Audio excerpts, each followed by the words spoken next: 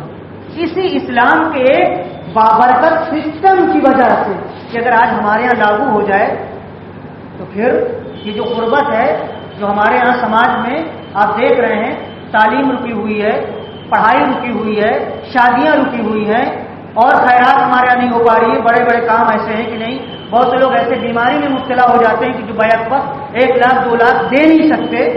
سمجھ گئے آپ؟ تو اگر یہ سسٹم ہمارے یہاں رائج ہو جائے تو اس سے کام چل سکتا ہے.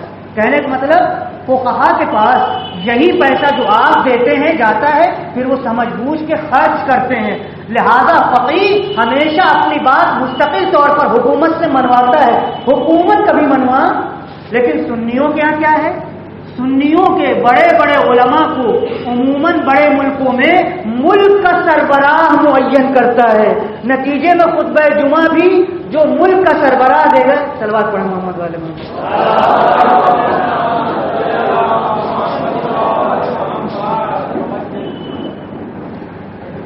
لہذا جو ملک کا سربراہ کہے گا وہی ان کے علماء بھی کہیں گے، یعنی درباری علماء ہیں. ہمارے ہاں درباری علماء کا کوئی کنسیپٹ، بلکہ الٹا ایک معیار دیا گیا کہ جس عالم دین کو تم دیکھنا کہ دربار میں زیادہ جاتا آتا دکھائی دے، پھر اس کی بات نہ ماننا بلکہ اس کو شک کی نگاہ سے دیکھنا. عجیب بات ہے. اور یہ سنیوں کا اعتراف ہے کہ چونکہ شیعوں میں خمس کا اپنا مستقل سسٹم ہے، لہذا وہ حکومت کے سامنے نہیں جھکتے، حکومت کو ان کے سامنے ہو. یہی خمس اچھے معاشرے کی تعمیر کا بہترین ذریعہ ہے. میں اس کو چھوڑتا ہوں کیونکہ بات اس میں بہت زیادہ ہے، بس وقت کو دیکھتے ہوئے. خمس کے آثار کیا ہیں، اثرات کیا ہیں زندگی پر؟ یعنی شریعت نے آپ کی جیب سے جو پیسہ لیا، خدا نخواستہ شریعت کو ضرورت تھی خود یا آپ کو فقیر دیکھنا چاہتی ہے؟ نہیں. اس محروم طبقے کی مدد کے لیے تاکہ یہ مالدار کی سطح تک آ جائے اور غریب نہ رہے، لہذا یہ سسٹم رکھا گیا. غربت کو رائج کرنے کے لیے سسٹم نہیں رکھا گیا. ہمیں قانون سمجھنا ہوگا، سمجھ کر کے لاگو کرنا ہوگا. لہذا اب آثار کیا ہیں خمس کے؟ نمبر 1، سب سے پہلی بات جو خمس اور زکوٰۃ کے بارے میں قرآن میں بھی ہے اور احادیث میں ہے، وہ ہے آپ کے مال کو پاکیزہ بنانا. دیکھیں کیا بات ہے، آپ حلال طریقے سے بھی کمائیں تو دنیا میں ایسے سسٹم رائج ہیں کہ ہم نہیں سمجھ سکتے کہ اس میں گرد و غبار سود کا شامل ہوا کہ نہیں. یعنی ہم حلال کما رہے ہیں لیکن ہمیں یقین نہیں ہے. کیوں؟ آپ ایک چیز خریدنے آئے، کیسا پیسہ لے کے آئے مجھے نہیں معلوم، وہ صاحب ایک پیسہ ہم کو دے کے گئے مجھے نہیں معلوم. شریعت نے آپ کے مال کو پاکیزہ کرنے کے لیے تاکہ آپ کا رزق حلال ہو جائے. کیوں؟ کیونکہ رزق اگر حلال ہوگا تو نسل پاکیزہ ہوگی.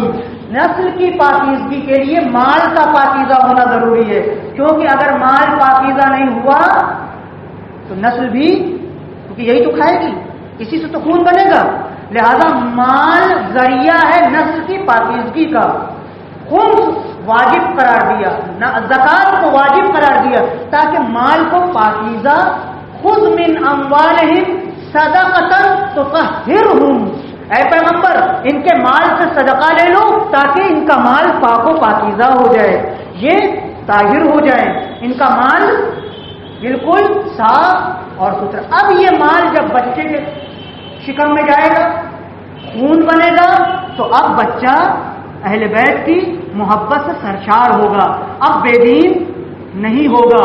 اب حسین حسین کی آواز آسانی سے بلند ہوگی. اب وہ ماں باپ کے سامنے کھڑے ہو کر کے دبا درازی نہیں کرے گا، وہ آپ کی بات سے نہیں مکر سکتا. لیکن جہاں مال میں ذرا کھوٹ پیدا ہوا، یقیناً خون بھی متاثر.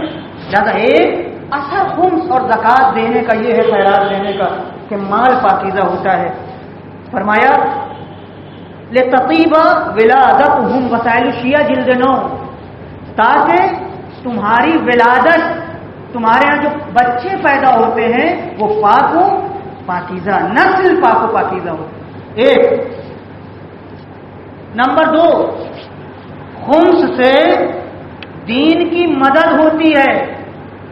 چکر میں نہ آئیے گا جو لوگ کہتے ہیں اما خمس کیا ہوتا ہے. اگر کوئی یقین کر کے یہ بات کہتا ہے کہ خمس سے کیا ہوتا ہے اسلامی دائرے سے وہ خارج ہے، کافر ہے. یہ سن لیجئے، اگر واقعی کسی کا ایمان ہے کہ خمس کوئی چیز نہیں ہے، ویسے انشاءاللہ ایمان نہیں ہوگا، لیکن اگر یقین دل میں یہی ہے کہ خمس یعنی کچھ نہیں تو وہ کافر ہے، یعنی نجیس ہے، چاہے وہ مسلم گھر میں شیعہ گھر میں کیوں نہ ہو. جیسے بالکل کوئی نماز کا انکار کرے، روزے کا انکار کرے، اہل بیت کی محبت کا انکار کرے. کیوں؟ اس لیے کہ شریعت ایک چیز کا نام نہیں ہے، شریعت مجموعے کا نام ہے. اس مجموعے میں ایک ہے زکات، ایک ہے خمس. لہذا اگر کوئی نہیں نکالتا تو یہ نہیں کہنا چاہیے کہ ماں چھوڑیے یہ کیا چیز ہے، آپ نہیں نکالتے آپ اللہ کو جواب دیجیے گا، مگر یہ نہ کہیے. کیوں؟ امام رضا علیہ السلام نے فرمایا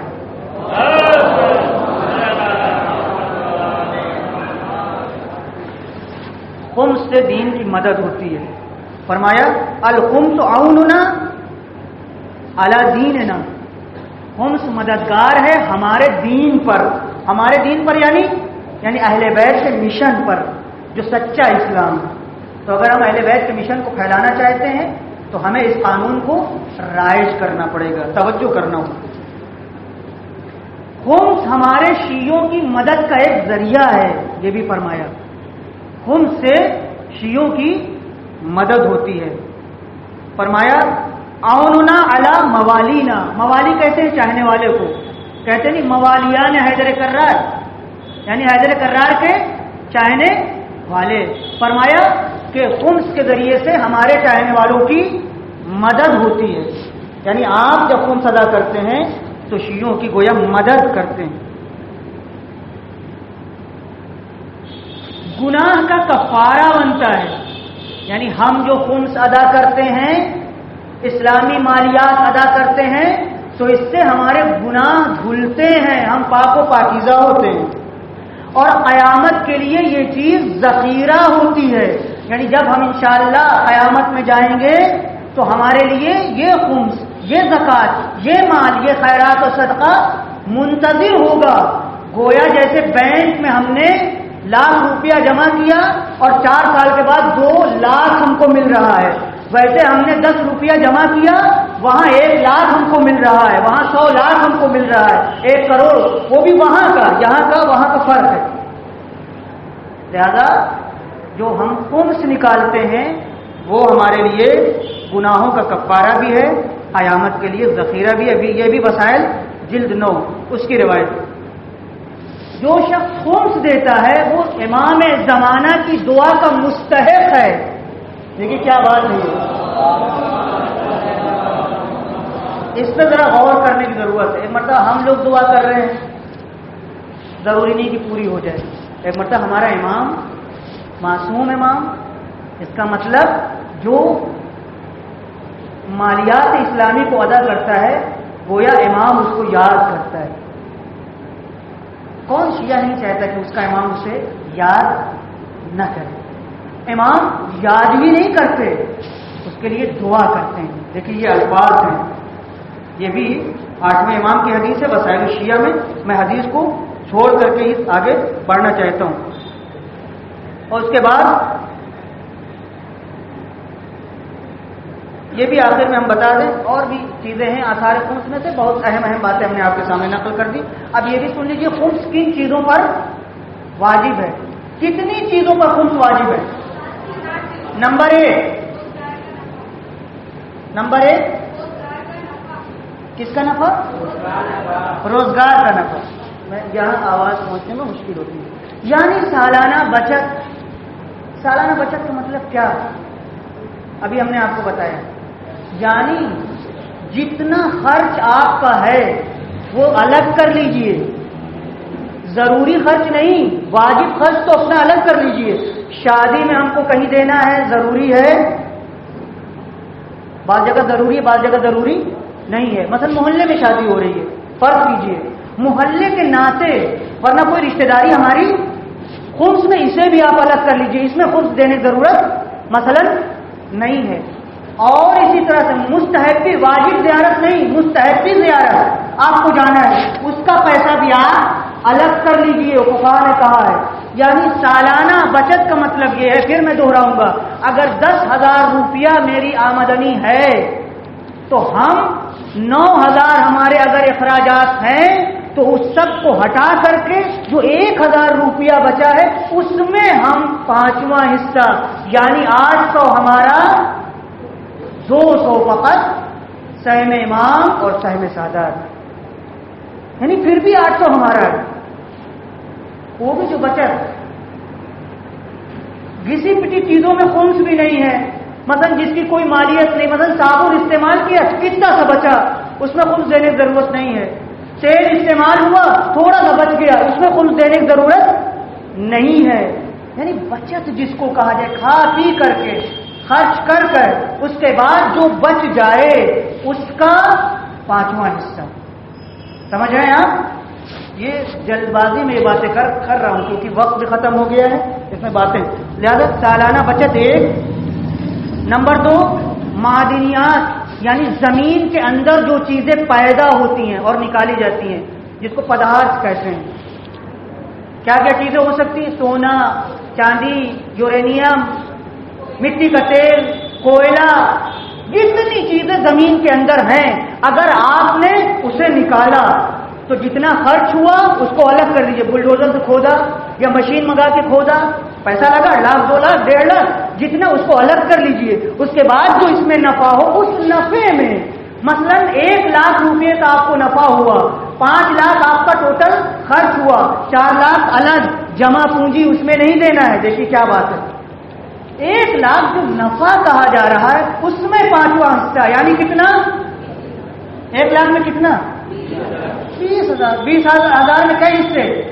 ایک حصہ امام علیہ السلام کا، دوسرا سادات فقیر، غیر سادات کو نہیں دے سکتے۔ اچھا جناب، تیسری چیز خزانہ۔ معدن اور خزانے میں فرق ہے، معدن قدرتی ہوتا ہے، نیچرل ہوتا ہے، لیکن خزانہ ہم اور آپ کیا کرتے ہیں جناب؟ یہی جو ہے معدنیات میں سے چھپا کے زمین میں اتفاق سے کسی کی لاٹھی کھل گئی، حالانکہ یہ لفظ نہیں کہنا چاہیے مجھے، لاٹھی کھلنا، لاٹھی اچھی چیز نہیں کہ میں نے ایسے کہہ دیا، مطلب سلوات پڑھا محمد والے میں،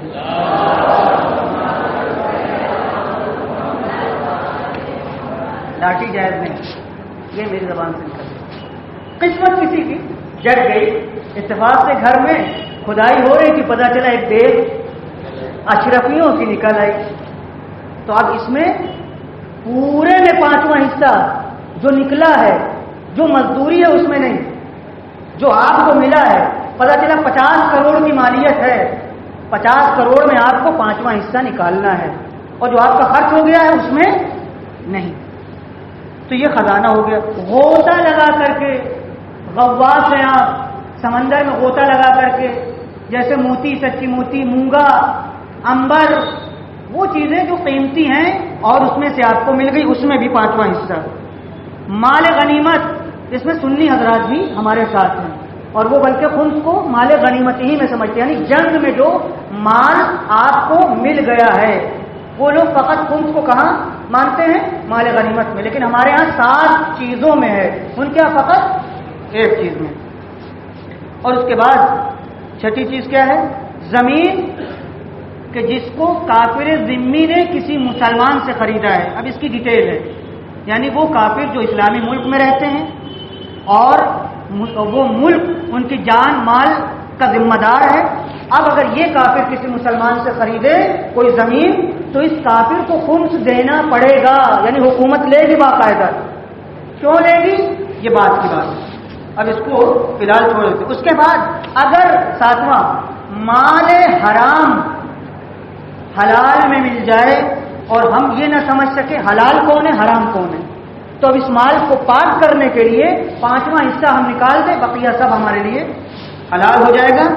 خیر، آخر میں ایک مرتبہ پھر میں دوہرا دوں کہ خمس کے 2 حصے ہیں، ایک ہے سہم امام، ایک ہے سہم سادات۔ سہم امام اس زمانے میں چونکہ ہم امام تک نہیں پہنچا سکتے، کس کو دیں گے؟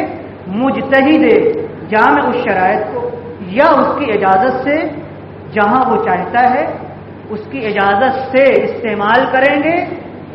اور پھر سہم سادات کو، جو سادات فقیر، مسکین اور مسافر ہیں، ہم ان کو پہنچائیں گے، خدا ہم سب کو مکمل اسلام پر عمل کرنے کی توفیق مرحمت کرے.